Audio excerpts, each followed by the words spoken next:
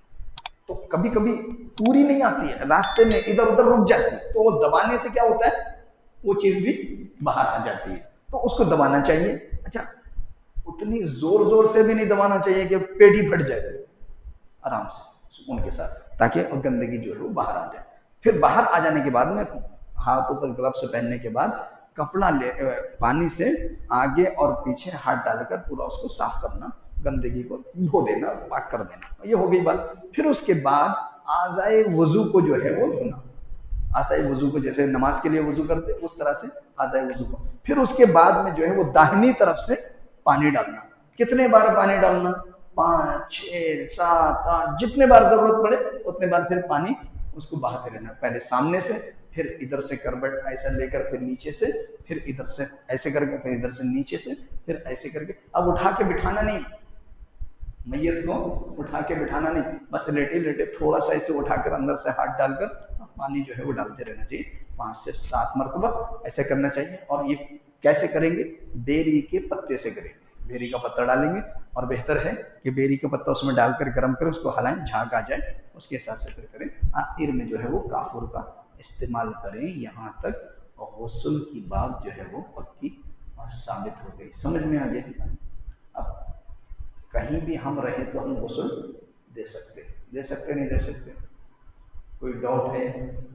کوئی بات سمجھ میں آئی نہیں؟ ایسا کچھ ہے؟ ساری بات آپ جانتے ہیں، ہماری جو میت ہوتی ہے، ہمارا جو اپنا ہوتا ہے، چاہیے کہ ہم خود اس کو غسل دیں، آگے بڑھیں، لوگوں کو سکھائیں۔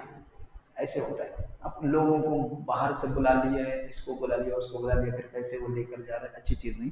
اس لیے بہتر ہے کہ ہم خود ہی جو ہے وہ غسل دیں، اپنے والد ہو، اپنے بھائی ہوں، اپنا رشتہ دار ہو، بہتر ہے کہ خود ہی غسل دیں۔ یہاں تک تو غسل دینے کی بات جو ہے ہو گئی۔ اب اس کے بعد دیکھیں میت کو کفنانے کا طریقہ، کفن پہنانے کا طریقہ۔ اب میت کو غسل دے دیا گیا، غسل ہو گیا، اب غسل دے کر باہر نہیں لانا ہے، وہیں رکھنا ہے۔ وہیں رکھنے کے بعد اب اس کو کفن پہنانا ہے۔ کیسے؟ سنیں، میت کو کفن کے لیے واجب تو صرف اس قدر کپڑا ہے جو اس کے پورے بدن کو ڈھانپ لے۔ آپ صلی اللہ علیہ وسلم کے ایک صحابی کو ناکافی کفن دیا گیا تو آپ نے خطاب کرتے ہوئے فرمایا، جب کوئی مسلمان اپنے بھائی کو کفن دے تو اچھا کفن دے، یعنی کہ پورا کفن دینا چاہیے، آدھا بیدھا نہیں ہونا چاہیے۔ اچھا، علامہ البانی رحمہ اللہ تحریر فرماتے ہیں کہ علماء کرام فرماتے ہیں کہ اچھے کفن سے مراد یہ ہے کہ صاف ستھرا ہو، موٹا ہو، سارے بدن کو چھپانے والا ہو۔ اچھے سے مراد ضرورت سے زیادہ مہنگا اور نفیس نہیں ہونا چاہیے، سمجھے؟ تو ضرورت سے زیادہ بھی نہ ہو، موٹا ہونا چاہیے، اور اچھے کا مطلب کوالٹی، ہائی کوالٹی والا، بالکل وہ آتا نا، کیا بولتے ہیں اس کو، ڈائمنڈس۔ اب پیسہ اللہ نے زیادہ دیا تو وہ کوالٹی کا دیں گے کیا؟ وہ بھی جو ہے اچھا، ایسا کرنے سے کفن چوروں کو موقع ملتا ہے، ان لوگوں کے لیے راستے کھلتے ہیں، اڑ جاتی بات، ہو بڑا مہنگا کفن آیا، نکال لیں گے۔ تو کفن اتنا بھی مہنگا نہیں ہونا چاہیے، اور اتنا بھی بیکار نہیں ہونا چاہیے، عام طور سے جو ہم استعمال کرتے ہیں نارمل ہونا چاہیے۔ تو کفن اچھا ہو، پورا ہو، کھینچا تانے کی ضرورت نہیں پڑے۔ اس کے بعد دیکھیں، لیکن افضل یہ ہے کہ اسے 3 کپڑوں میں کفنایا جائے۔ حضرت مطلب پہلی بات تو یہ ہے کہ اتنا کپڑا چاہیے کہ اس کا بدن ڈھک جائے، ایک بات تو یہ ہوگی، لیکن اسی کپڑے کو جس میں پورا بدن ڈھک جا رہا ہے، اسی کپڑے کو 3 کپڑوں میں بانٹنا ہے، 3 کپڑوں میں جو ہے اس کو بانٹنا چاہیے، کفنا جائے۔ حضرت عائشہ رضی اللہ تعالیٰ عنہا کہتی ہیں کہ نبی کریم صلی اللہ علیہ وسلم کو 3 سوتی اور سفید رنگ کے کپڑوں میں کفن دیا گیا تھا،